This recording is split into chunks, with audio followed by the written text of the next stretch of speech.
Welcome to the Deal Champs podcast. We got the master of hair back. Dino's back. I'm back. If you are watching this, don't forget to hit like and subscribe. Don't forget to share it with your friends. I think we got some good topics today for the listeners. Those you don't know, my name's Stratt Brown. We have built several different companies to seven figures. Right now, we're on a journey of wholesaling houses 0 to $1 million in 6 months. I'm documenting all of it on YouTube, Facebook. It's been an absolute grind. I've learned everything about nationwide wholesaling at this point. I feel like I need to, so you do not have to. We have Mr. Captain America right here, Dean Rogers. What's up, guys? Your other co-host, Dean Rogers. Got started in the NFL, then I transitioned to corporate, then into real estate. Been investing in real estate for over a decade now. We're getting really close to 700 deals that we've closed. 8-figure rental portfolio that's growing, coaching students how to get started with wholesaling, and you guys can always connect with me at deanrogers.com. And we got the master of hair back with the nice tee on, Mr. Jason Pritchard. What's up, guys? It is your other co-host, Jason Pritchard. Backstory on me is that I worked in corporate America for 15 years. I burned all of the boats in 2014 and got into real estate investing full time. We have not looked back since. We've done over 450 deals. We've got a rental portfolio just north of 100 units and over $10 million here in Central California. And as always, we like to say that on this pod, we want to transfer as many of our learning experiences over our careers and our journey to you guys that are listening, so you can get to where you want to go faster and pass all the same mistakes. I actually am excited for this topic. I think it's a good one because we've all got kids at different ages, right? And I think the idea of like getting into here, buying rental properties and passing that on, I think is good. And my kids are a little bit older right now, and so I'm curious to hear where you guys are at with this thing. It should be a good one. You sure you want to start with that one? Yeah, I think let's start with that. All right. Kick it off. I think it's a good one. So this topic is, should your children inherit your portfolio? And really, I'd say your wealth. There's a book called Die with Zero that I really resonate with, or at least the concept, to where my kids won't inherit anything. We're just going to spend it all before we die, and they get an amazing experience with us. But at a certain point, it'd be really, really hard to burn through a certain amount of money once you hit a certain amount of wealth. Like, you'd have to fuck off a good amount of money. If you think about it, if the three of us keep up the pace that you were buying real estate for the next 20 to 30 years, you're adding probably at least $1 million of net worth a year. Mm-hmm. So you would have to go fuck off at least $30 million right when you die, if you like really wanted to burn through it all, which is a very, very, you could do it, but to do it responsibly, I think would be a very interesting concept. And so I want to go last because my closest family member and friends is probably the wealthiest people I know. And my best friend is taking over the family company. And it's a very interesting experience to see how we were raised in that environment and how he has like grown into it to where he's like kind of an anomaly to me. But let's start with you, Jason, since you got the oldest ones.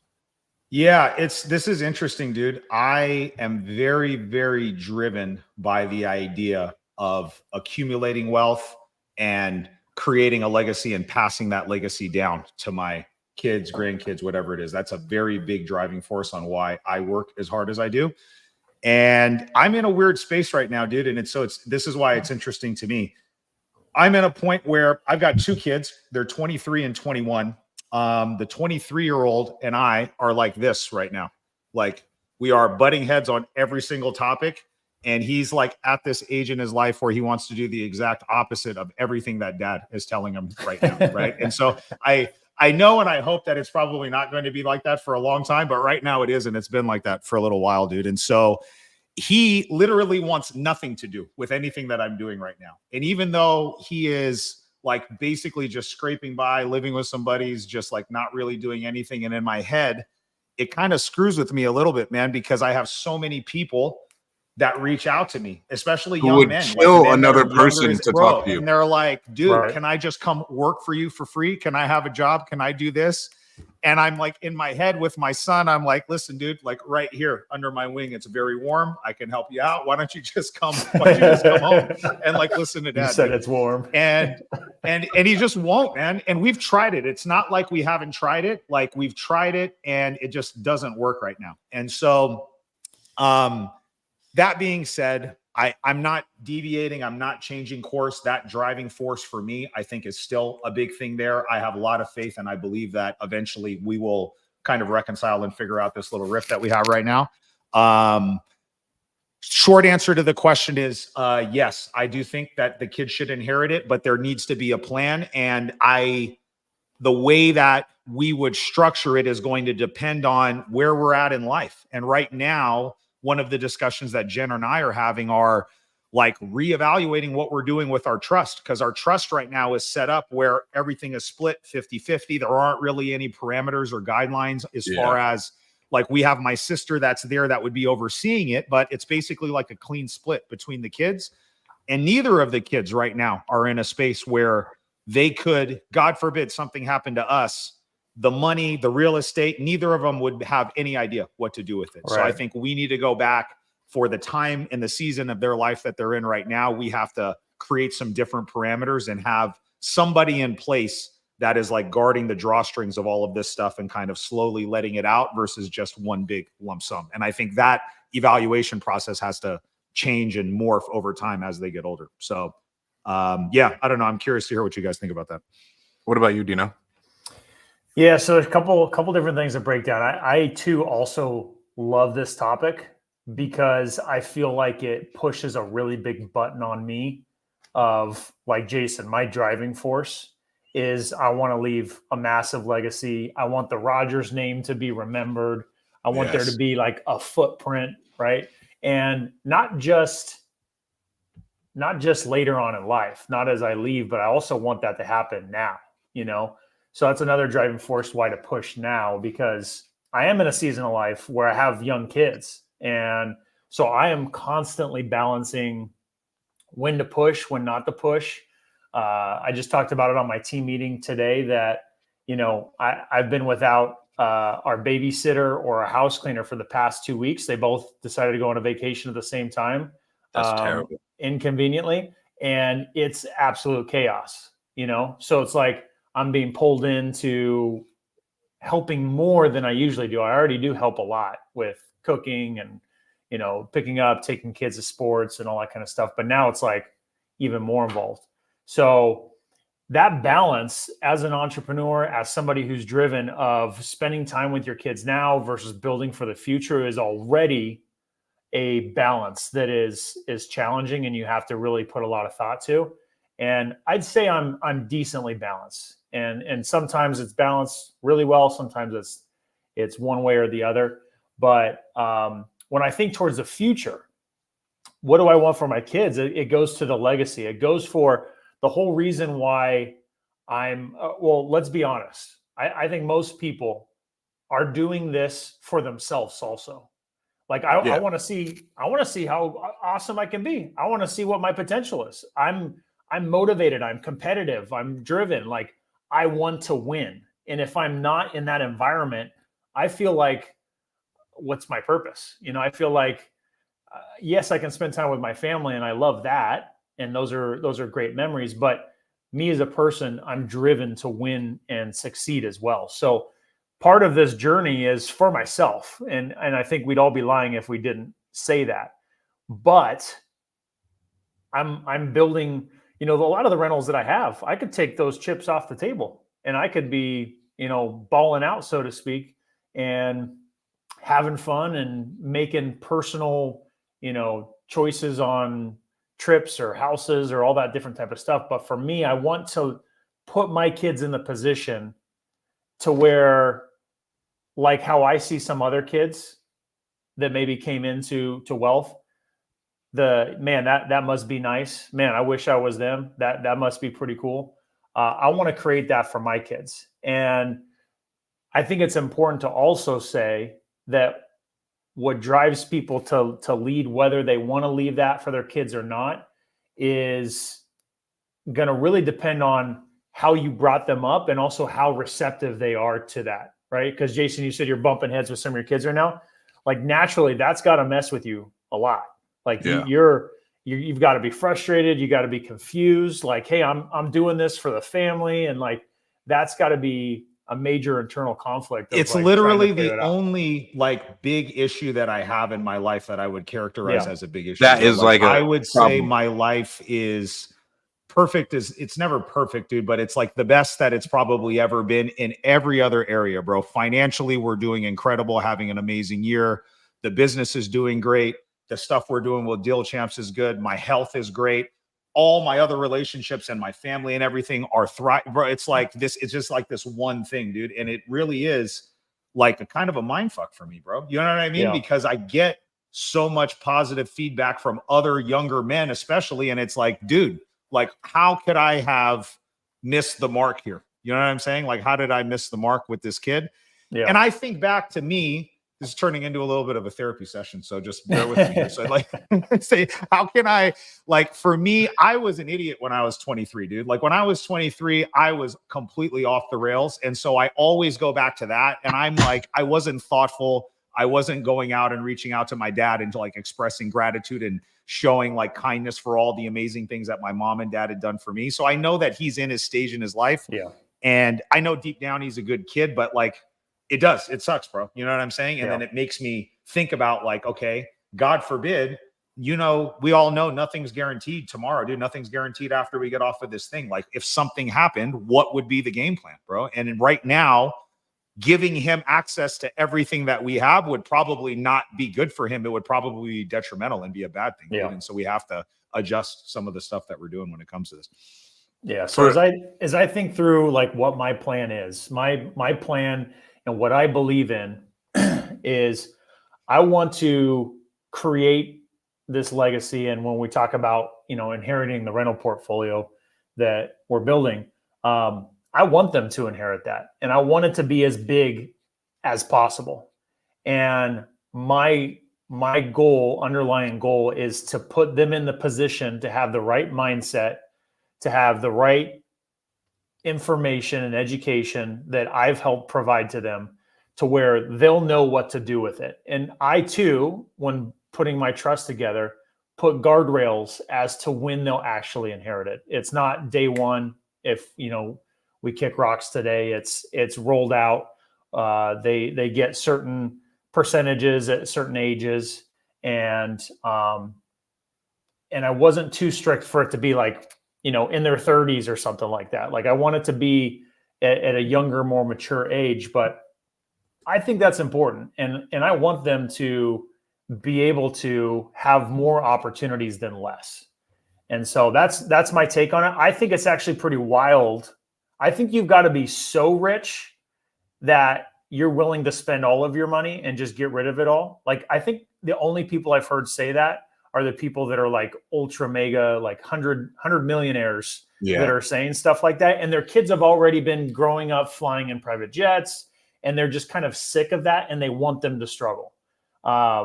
We live a pretty good life. You know, we're 2 blocks from the beach in La Jolla and drive a golf cart around. So we're doing okay. But I want my kids to have more opportunities day one. And I want to live as long as possible. So I want them, as they are, you know, young adults, to come into the business and help build it even more with me. So that's what my goal is. Let me ask you this, Dean, because your kids are all younger. Mine were, when I first got started, it was 10 years ago. So they were in their teens, but when I really got traction, they were already in their mid to late. They were teenagers at that point, right? So and I was not where I'm at mentally right now, as far as like my mindset, all of those things, right, to pour into them. Yeah.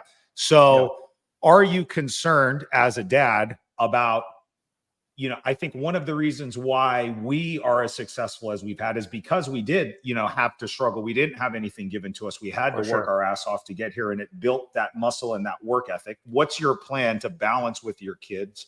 Like, opening the doors, getting them access to a new way of thinking, a new life, without kind of hampering their ability to like build up their own work ethic and drive on their own. You know what I'm saying? Like, how do you kind of balance those things? I have seen both sides of the coin. I've know people personally who have walked into wealth and were already had, a path paved for them by somebody else who did all the hard work and started with nothing. And you could argue it was nature versus nurture and their upbringing and their personality type to where they fit into it and they help to take it further. And then I've also seen the other side of the coin where they come in and they're just, they're worthless.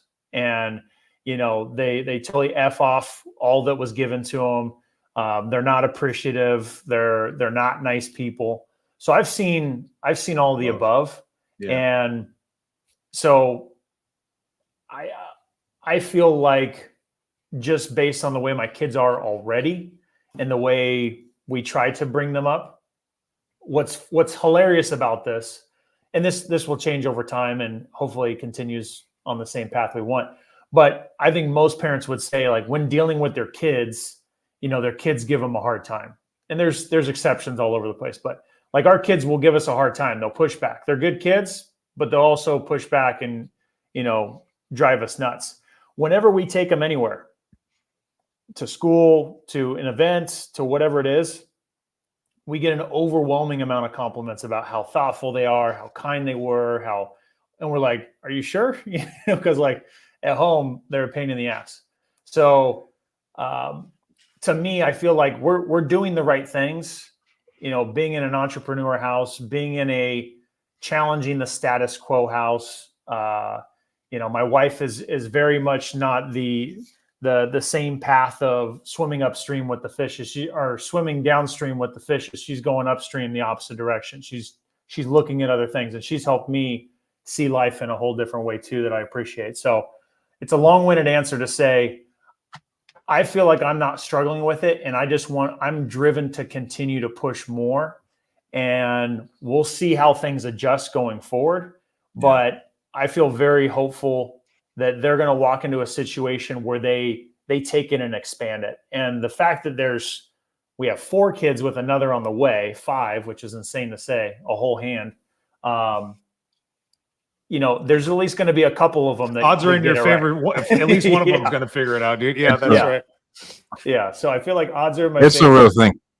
And I feel like if we raise them right to think, family is the core, and to lean on each other and to win together, which I see a lot of already, then I feel like it's going to be powerful. So. All right, I'm going to go.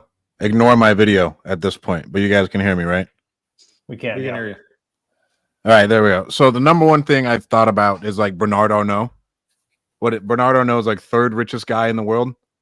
And every single one of his children runs a brand of LVMH, whether it's like Louis Vuitton or like something like that, to where I think that takes a lot of horsepower as a human to develop your children to be there and have it not all crumble. I think we'll see in the next 20 years when he dies what happens to LVMH. But like I think about, for me, it's like building something like the Kennedys. Like if you're a Kennedy, bro, and you come from that family, like building that strong of a family, that's something that means a lot for me. Like Dean, you talk about like the Rogers boys, right? Like, no, like our name means something. Our family has core values. So like I think about that a lot. And that's like one thing with Zeno lately was like, Zeno, Browns aren't quitters. Browns just aren't quitters, right? And like developing that family core value to let that instill over time. And then I look at Hormozy, and he talks about this, and like Cody Sanchez talks about it a lot. If that person cannot handle that amount of energy, they're essentially just going to implode. And that's what we talk about when they become drug addicts. They become everything else because like they haven't developed the skill set needed to handle all of these things. And I'd say that's the number one thing that would worry me, to where like if my son, let's say he did want to go get a liberal arts degree, and he's still a very, very nice person, but he's not experienced in business whatsoever, we would have to have something in that trust to be able to make sure that like, hey, this business can operate, or we need to sell everything off immediately. Because we buy a lot of inherited properties from people who just don't know what to do with the real estate. And they just don't maximize the value. And I'm like, well, fuck, we might as well sell it off before we die so we can get the maximized value. Then like the trust money can get released later on. And then the other thing I'd think about, Dean, our friend who's down in Tulare, I think he's the best example of like the best of both worlds, how we've talked about this. Yeah. Like how he inherited a decent amount, but he's a great dude. He's out there grinding, he's working, and he stepped into the game and he's still pushing it. But for my closest family friends, like essentially my dad, their company is worth, let's say, $300 million. And my best friend is eventually going to take it over. They're a massive construction company. And I think about like the way we were raised, let's say from 11, 12 years old till we were 18. We would get bitched at if we woke up later than 5 a.m. to go get like work done, right? Because there's like a construction background. We'd go to football practice, then we'd have to go work. And so like he showed him all about the business from such a young age to where he's not necessarily worried about him taking over. So that would be the other thing. But I think if you study like the Vanderbilts versus the Rockefellers, they've done a bunch of studies. Like Anderson Cooper's the last Vanderbilt. And I think the Rockefeller money's still like kind of living around. Like, I don't know what the dynamic is, but some money can last forever. You just have to have the trust set up right.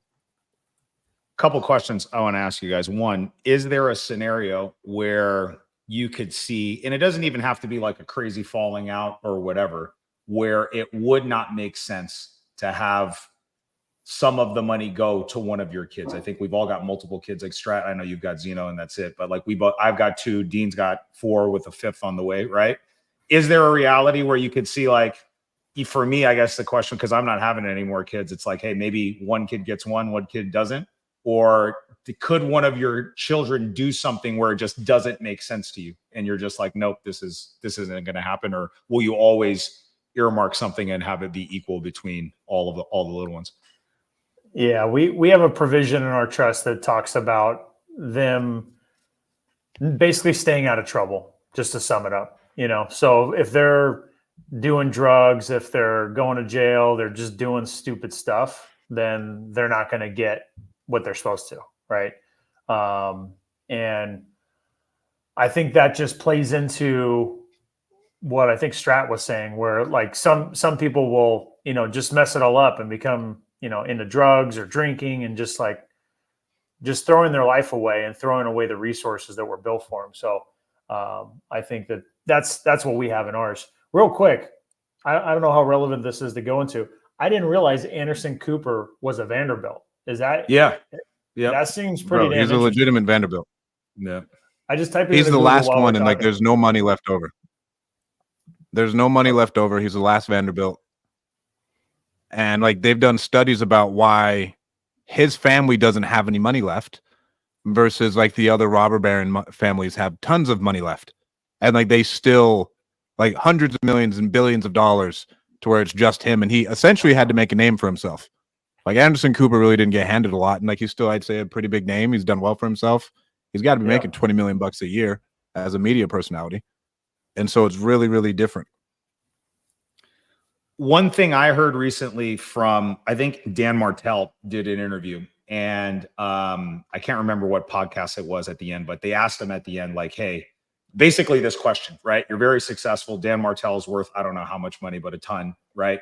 What's your plan? And are you going to give this to your kids? And one of the things that he said, which I thought was really interesting, was the question specifically was, are you going to give all your money to your kids when you die? And he said, no. And then the caveat was, I plan on giving my money to my kids at a point in their life where I can see the positive impact that it has on their life, right? So not necessarily in the context of it was, I'm not going to wait until they die, then hand it off. And then I can't visually see the positive impact, the good decisions, be there for guidance for them if they need help making decisions about it, but giving them access to some of that money at an earlier point.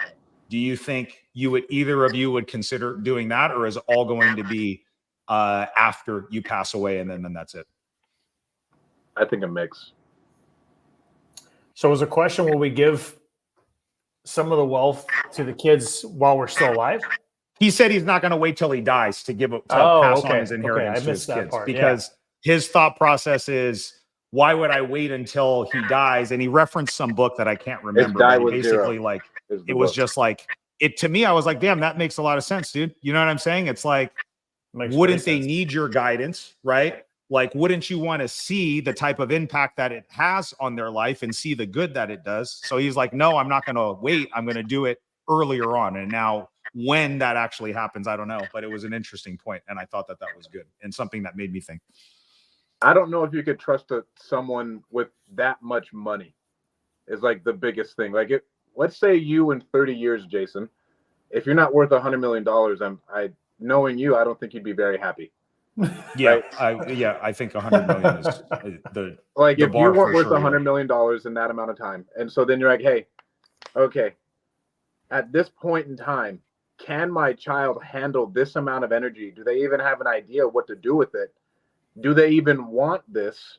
I think like all those things play into it, because like $100 million and a couple $1,000,000, I feel like you can set them up both the same way. Yeah. Depending on like the type of personality that kid has. For me, I want to give a ton of experiences to our family while we have, like, because you can't take it with you in the grave, right? We aren't pharaohs fucking building these massive pyramids. Everybody's gonna remember us forever. So I want to have them, if they want to start a business, 100% our family bank will fund it, right? They can pay it back, all this other stuff. And then as we get later on in life, if someone needs houses, we can do it. If someone needs college, we can do it. Grandkids needs college, we can do it. And then I'd say when they're 40, now we can actually start to unlock it. But then we'd have to see where they're at mentally. Because for me, it's like, what is the family going to be like, and the family's core values, and what are we building? If like the vision is the Kennedys or the Arnauds or the like whatever Robert Barron family you want to name, we need to make sure that we built that house the right way in order for it to carry on over generation and generation and generation. Yeah.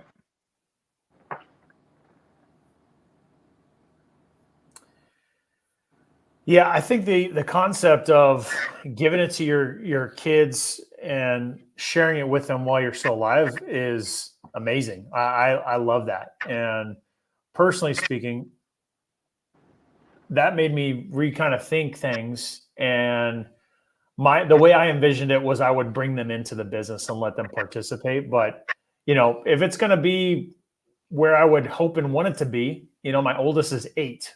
So 10 years from now, if I continue on the trajectory I'm on now, 10 years from now, I mean, things should be pretty sweet. Yeah. Right.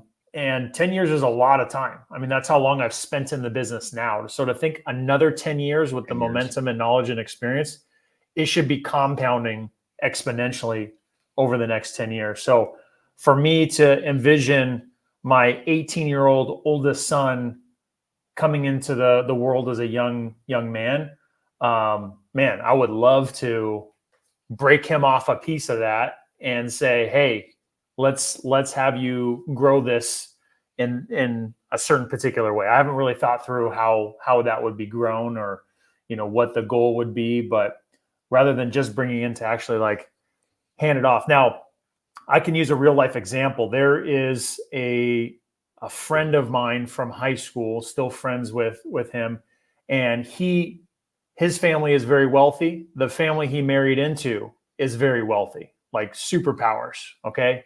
Dairies and farmers coming together to create like a super family. And the farmer that he married into is one of the wealthiest men in California. Okay. Like crazy. You can't even dream of it.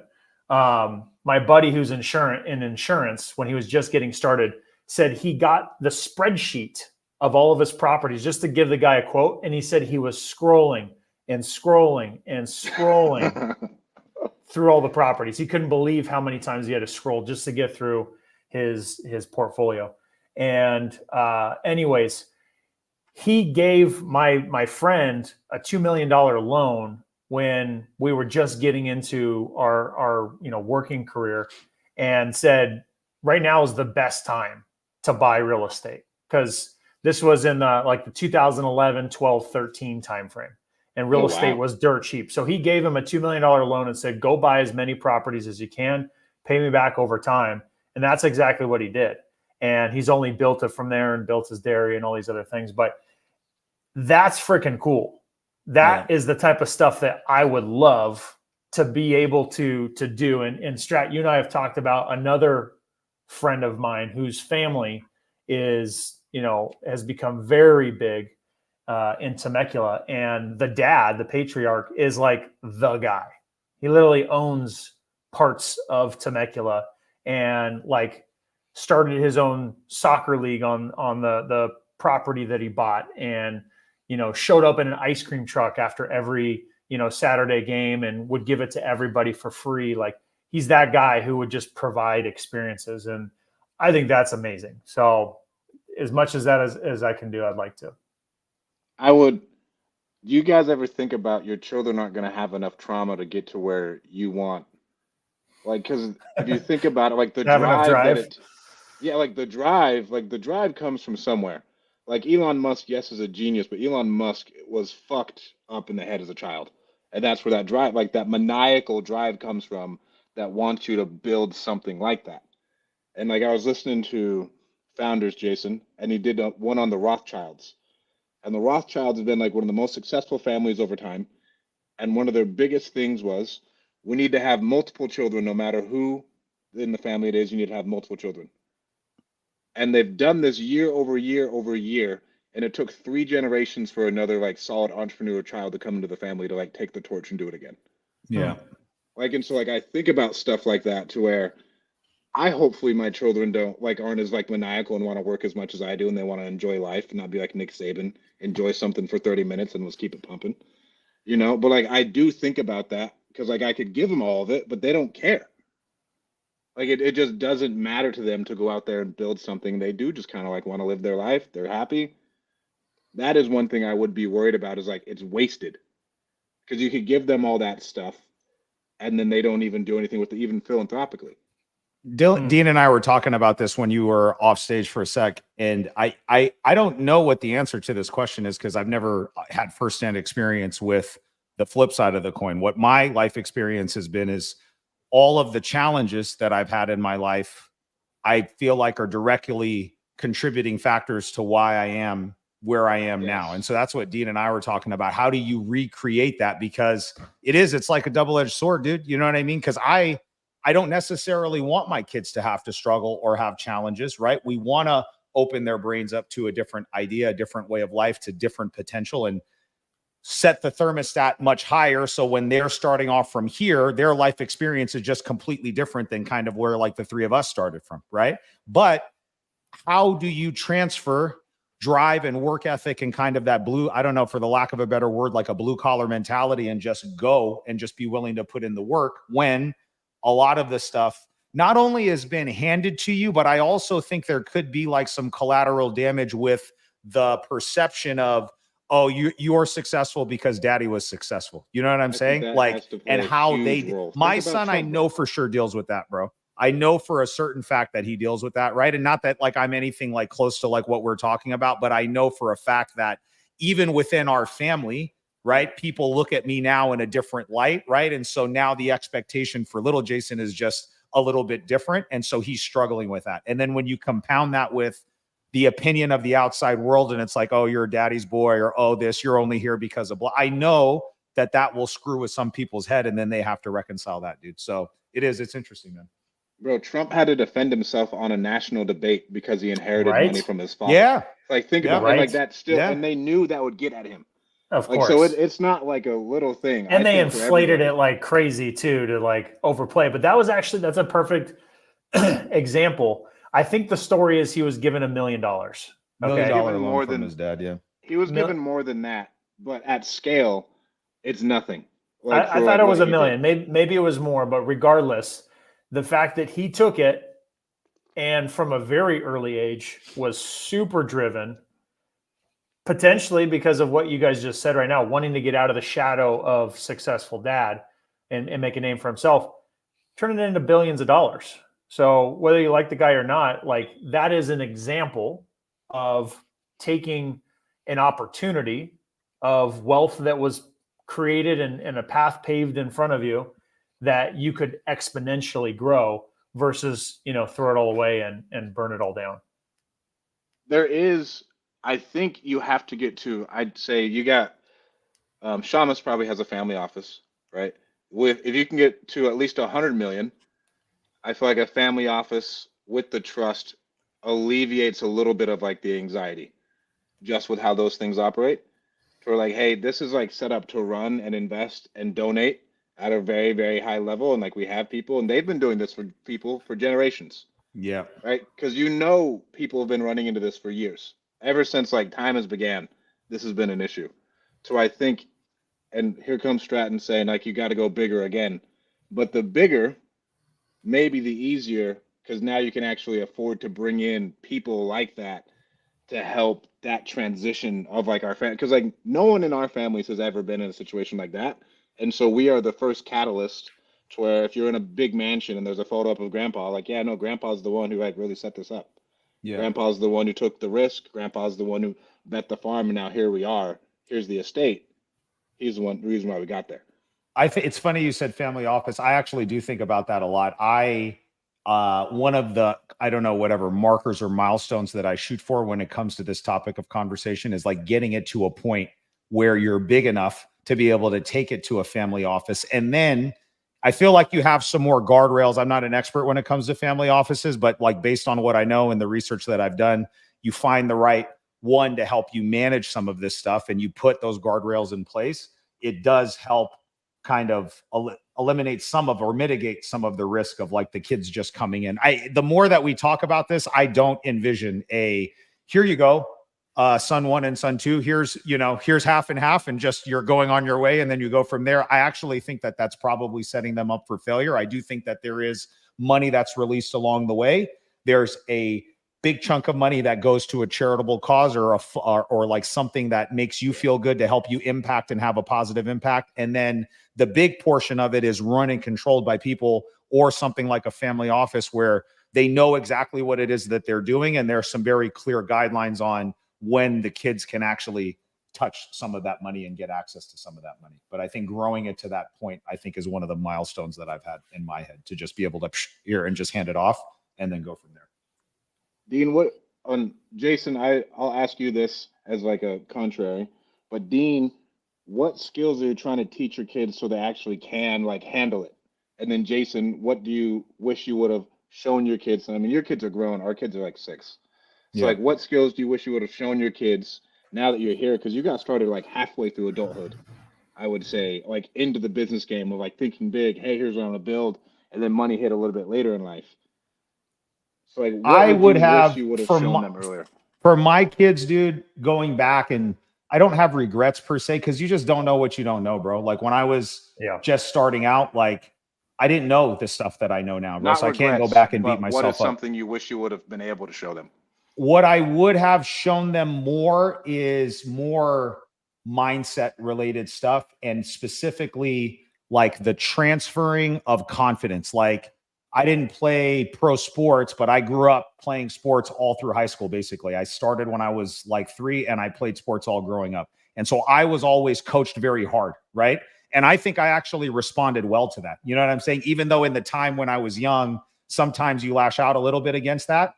Like I did like that hard coaching, and I took that philosophy, and I think I was really kind of strict and maybe overly strict with my older boy, probably in the way that I communicated it to it. And I should have balanced that with giving him the tools to be able to know and understand that he can achieve whatever it is that he wants, dude. You know what I'm saying? And I think you need to balance kind of like that tough love and that type of stuff with that.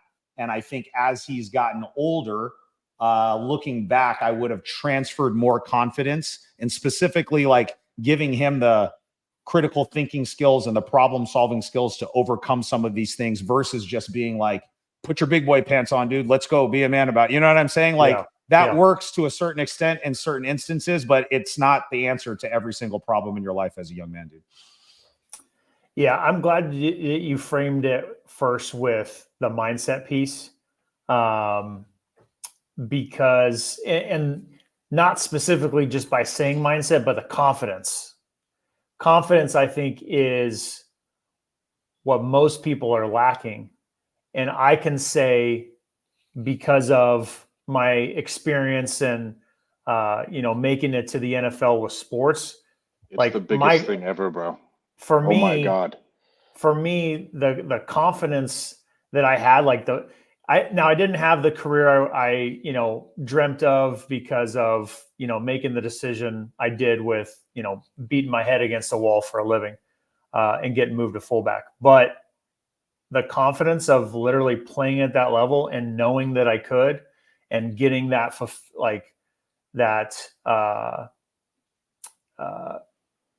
affirmation from the coach, like, hey, you're going to have a long career, stuff like that. My confidence was through the roof, right?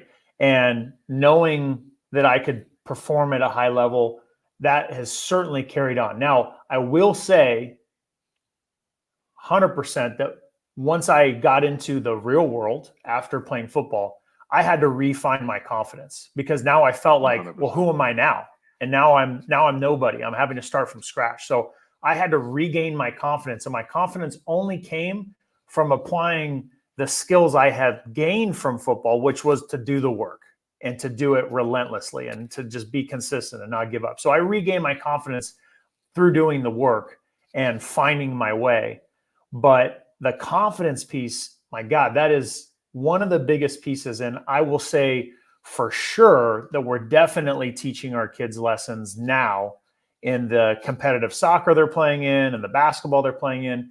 We're definitely creating the opportunity and environment for them to get confidence, to get confirmation from other people that they are, performing at a high level, top dog type of thing.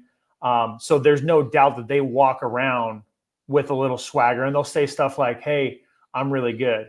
My moves are getting good. Like, hey, I could play with the older kids, or I'm the best on the team. They'll start making comments like that. And so we're definitely feeding into that and trying to find the balance. Because one of my things that my dad really emphasized with me was for me to have the confidence, but to be humble. And that's the biggest compliment I had from my friends growing up, was they would say like, hey, you're super humble. You've accomplished this, accomplished that, but you're always super humble and grounded. So trying to find that. The other piece, just to wrap up what I would teach my kids and what I am teaching the kids, is financial literacy and comfort around money. One thing that I had just about everything growing up, and I had an amazing childhood. I didn't have childhood traumas, but for some reason, even though we grew up in a well-to-do house, we didn't talk about money. It was almost a secret. And for me, I was always curious about it as I came into being a young adult. I didn't know much about it. I didn't know what was a lot of money, what wasn't a lot of money. And part of that, I think, was done in protection so that I wouldn't be focused on money. So there's probably a benefit to that. But I was always curious about it. So I want there to be a comfort around money, and I want there to be an understanding of what is smart, what is not. So we've already talked about credit cards. What are credit cards good and bad for, right? Talking about debt. What is good debt? What is bad debt? We've already talked about what's a lot of money and what's not a lot of money. And now, because of my experiences, I show my kids my bank account, and I'll show them like, hey, what do you think about that? This is a lot of money, or this isn't a lot of money, right? And so I talk a lot about money with the kids. And so it's those two things that are, amongst other very important things. But when it comes to like entrepreneur, being able to take on a portfolio or, an estate type of thing, it's definitely confidence and financial literacy. My parents always raised me to be like way too humble, and I've adapted a little bit of a different mindset around you should never be humble because no one is ever going to be confident for you, but you should be very self-aware. But you should never be like humble, like, oh, no, I'm not that good, blah, blah. Like, no, you should know, especially like as I got into college and I could see like the best people on our team thought the best. Yeah. Like they legitimately, like they thought the best, they thought the most of themselves, and then they still got the accolades from the coaches that like helped raise that. But for me, like one thing, I'm never telling them to be humble. Like, no, you need to be confident, but you need to be very self-aware that you could get exposed at any point if you slip up. So you have to be on your P's and Q's. You have to be doing this. You're not better than anybody else in the other way. You're just very, very good at this thing that you were doing. But you are very aware and self-aware what you're good at, what you're not good at, what you need to get better at. Because like when it comes to it, I just don't think the world is a very hard place, and all three of us are men. women do not prepare their sons for like the cruelty of the world and people stealing from you and people wanting to beat you up, right? Like all that stuff, you need to be extremely confident to the brink of cockiness if you want to get what you want out of life, but you still need to treat everybody amazingly. And then you still need to know, hey, I could lose it all in a heartbeat. Someone could come up and just roundhouse kick me in the head, and I'm not that big tough guy. Yeah. Whatever that scenario is, and that's what I've been trying to instill in Zeno. And it's an interesting dynamic to see like how they take it in, because like we do nightly affirmations of like his first one's like, my name is Zeno Brown and I'm unstoppable. That's, right. And then like I love that, like, dude. all Like that stuff. the shortest answer to your question was like, well, I would have brainwashed my kids for success, bro. And I would have done exactly that type of stuff, just constantly getting them conditioned to believe that they can do anything and they can be anything. I do think, to speak to your point about humility, I think the way that we're taught humility is that sometimes it comes at the expense of confidence, right? So like Dean, when your kids are saying like, hey, I think I'm the best on the team, or hey, that's that. Like if I were to say that growing up, my parents would probably be like, well, don't just you know what I mean? Like they would teach me to be humble, and I would perceive that as a young kid as being confident or thinking that I'm good or thinking that I'm the best is a bad thing. You know what I'm saying? And I think the right answer is you have to do both, right? And I don't think humility should come at the expense of confidence, and vice versa too. Like I think there is a difference for me between being cocky and being confident. And I think that it is important to believe in your ability to do that. And the guiding light as far as like your moral compass and your moral GPS is just treating the people the way that you want to be treated and being a good human being, dude. You know what I'm saying? And I think you can be confident, you can show humility in the right situations as long as you're treating people the way that you want to do, dude. And so, yeah, dude, it's an interesting question. Go ahead. Got a couple comments in my IG. So Shanae says, so agree. Dino, martial arts is helping me achieve this with my son. The confidence he's gained through it is a skill set that will stick with him for a lifetime. I think martial arts is right there with all the rest of the sports. And martial arts is sometimes even more about the discipline and the respect and all of that. So I think that's awesome. She also says, I talk about money with my kids all the time too. So important. And then, hey, Kate Real Estate, which is my mom. She says, this is why boys need a father or a father figure in their life. I agree. I think it's really important. I agree. Yeah, 100%. I'm trying to think of whatever else. So, Jason, it sounds like we just ruined your kid's inheritance based off of this conversation. All screwed up. He's going to schedule a meeting with his trust attorney right after this. We're pushing out the payout. 20 years, dude, at least. We're pushing out the payout. Actually, you're all cut off. Everybody's cut off. This is my money now. This is not our money. This is not a family legacy. This is the Jason Fund. Oh, man. All right. I mean, we don't have enough time to cover the rest of the topics. It's the entire time. That was good, though, man. That was a good conversation. So good. Yeah. I'm buying a new fucking laptop tomorrow. I'm sick of this. You need to. And call Elon about Starlink or whatever internet you have. You stole the words out of my mouth. Laptop. It's the hey, laptop. tell Obama you're done with his internet. Elon, internet provider you have at your house, cancel them immediately. Yeah, Elon, you're my boy now. I'm gonna go buy a legitimate streaming computer just for this podcast. It'll be set up in here. Hilarious. All right, guys. Don't forget to hit like and subscribe. Thank you so much for tuning in, and we'll talk to you guys next week. Wait. We announcing the boot camp. What date's the boot camp? You know? Oh, did you get confirmation, dude? Yeah. No? Did you get confirmation? Didn't get the double confirmation. You didn't get the double confirmation? Didn't get the double. Right. Okay. All right. We are planning a Deal Champs boot camp in the very near future. So you guys stay tuned for that. Another teaser, April 3rd and 4th of 2025. 4th and 5th. Did I mess that up? Yep. Is it 4th and 5th? Friday, Saturday? I gotta check my calendar. Friday, Saturday. Yep. The real estate event of the year. 4th and 5th. You're right. Yeah. Deal Champs Summit. Gonna be an absolute game changer. Gonna be incredible. You guys can't miss that. Let's see. Hey, Kate Real Estate and IG said, love this. Miranda Widmeyer said, great talk, guys. Important topics that need to be discussed. So yeah, this was a great one today. I love it. All right, guys. Talk to you soon. Don't forget to hit like and subscribe. Peace.